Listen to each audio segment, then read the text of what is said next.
This is 7 National News, and in our top story, the UAE Vice President, Prime Minister and ruler of Dubai, His Highness Sheikh Mohammed bin Rashid Al Maktoum, has stressed that humanitarian and development work should keep pace with and benefit from technology developments and work in an institutional manner to fulfill the UAE's vision of transforming into a real humanitarian capital. His Highness Sheikh Mohammed was addressing a brainstorming session at Bab Al Shams Resort for the Mohammed bin Rashid Global Initiatives Foundation, launched in October, to consolidate the work of 28 organisations focusing on 4 main sectors: fighting poverty and illness, spreading knowledge and culture, empowering the community, and driving innovation. His Highness Sheikh Hamdan bin Mohammed bin Rashid Al Maktoum, the Crown Prince of Dubai, and members of the Foundation's Board of Trustees and Executive Committee attended the session, aimed at producing a roadmap to fulfill the vision of His Highness Sheikh Mohammed to change the lives of some 130 million people by 2025. The Mohammed bin Rashid Global Initiatives Foundation hopes to support and educate 20 million children and also prevent or treat blindness and eye diseases for 30 million people. It will invest 2 billion dirhams in medical research centres and hospitals in the region and 500 million dirhams in research projects addressing water shortages, which is, of course, a major challenge facing the region.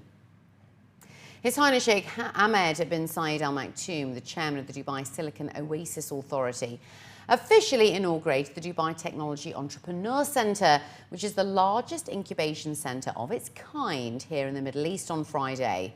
Speaking on the occasion, His Highness Sheikh Ahmed said that we are proud to open this mega incubational centre and remain confident that it will provide an ideal environment for startups and tech enterprises, while enhancing the status of entrepreneurship in the UAE and the wider region.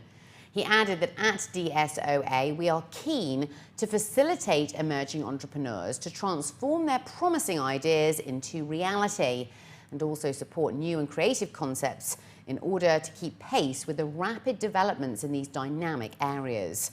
Following the opening ceremony, His Highness Sheikh Ahmed toured the DTEC premises and met with senior officials from IBM and Microsoft, who briefed him on their role in supporting entrepreneurs and startups at the new centre. The UAE has pledged $1 million to the United Nations Central Emergency Response Fund for 2016. The announcement was made by the UAE at a high-profile meeting, which was organised by the UN at its main headquarters over in New York to mark the fund's 10th anniversary. The conference brought together senior representatives to pledge their commitments to the fund. In a statement, the UAE confirmed that the CERF plays an effective role in mobilising international humanitarian efforts in order to alleviate the suffering of people in the most pressing of conditions, in new, continuous or long-term cases, through providing UN institutions with the necessary assistance. The fund supports a rapid humanitarian response for people affected by natural disasters and armed conflict, and also receives voluntary contributions to provide immediate funding for life-saving humanitarian action anywhere in the world. The Emirati-Egyptian voluntary medical team has provided medical care to 3,000 children and elderly patients over in Cairo. This comes as a part of the joint voluntary mission of the Zayed Giving Initiative, the Saudi-German hospital, the Dar al-Bir Society, Ain Shams Hospital, the Egyptian Volunteer Society, and the Emirates Volunteer Association.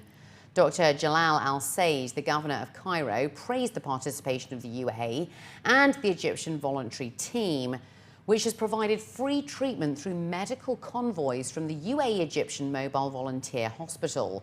Dr. Adil Al-Shamri, the CEO of the Zayed Giving Initiative, said that hundreds of Emirati and Egyptian doctors have volunteered to treat those in need by donating 500 hours of work for free, confirming the importance of voluntary and humanitarian work by the late Sheikh Zayed bin Sultan Al Nahyan.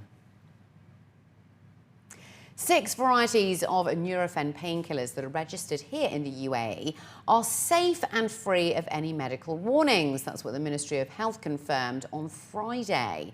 According to news agency WAM, Dr. Ahmed Al-Amiri, the Assistant Undersecretary for the UAE Ministry of Health's Public Health Policy and Licensing, who's also the Vice President of the Drug Pricing and Registration Hire Committee, affirmed that allegations being circulated via social media about this medicine are untrue from a scientific perspective. He added that no alerts regarding this product have been issued by the US FDA, the European Medicines Agency, as well as the Therapeutic Goods Administration of Australia. He further explained that Nurofen painkillers were pulled from Australian shelves by a court order. He revealed that the systems in the UK and Australia allow pharmaceutical manufacturers to make the same innovative medicine of the commercial brand that is registered with the identical effective ingredient of other global makers. The Australian medicine watchdog demanded the withdrawal of the British product from the Australian market and to keep the one made by local companies. Mary said that the Ministry of Health has received an official letter from maker Reckitt Benckiser denying any alerts about its product, and that no case of death has been reported as a result of someone having taken the medicine. Traffic-related deaths and injuries across the country fell 5% from January to October this year. That's compared to the same period in 2014, that's according to the Ministry of Interior. The ministry's report, released by the Traffic Coordination Directorate, reveals that fatalities dropped from 589 to 560 and injuries from 5,909 to 5,606. It was also revealed that almost a fifth of the 3,935 traffic accidents that took place between January and October this year were the result of reckless driving, while tailgating came in second place. Brigadier Gaith Al-Zabi, the Director General of the Traffic Department, was quoted saying that this fall in numbers comes off the back of better police presence on the roads. And finally, looking to other news now, we should all convert our knowledge into actions. That's the message a group of young environmentalists have for UAE residents as they met to discuss strategies for energy conservation today. Around 20 members of the community group We Care conducted a workshop at the Change Initiative, where they shared ideas and practices that can be applied at home to make an impact and save energy. The founder of the group from Delhi Private School in Sharjah led the discussion among the group, where the unnecessary usage of lighting was in top focus. Among other concerns discussed at the workshop included air pollution and high energy use through setting low temperatures on the AC and leaving television sets on standby, to name just a few. According to the group's founder, the young generation bears a responsibility as future leaders to think more sustainably and to ensure a green environment for all. Identifying themselves as eco-warriors, it was added that as the group understands the importance of sustainable living, it is time to get going and make a difference. Well, our mission, the mission of our group, firstly is to act as a platform to support environment-friendly activities of youth and children our age. And secondly, we want to instill that feeling of environmentalism, that sense of purpose in them, of why they're doing it.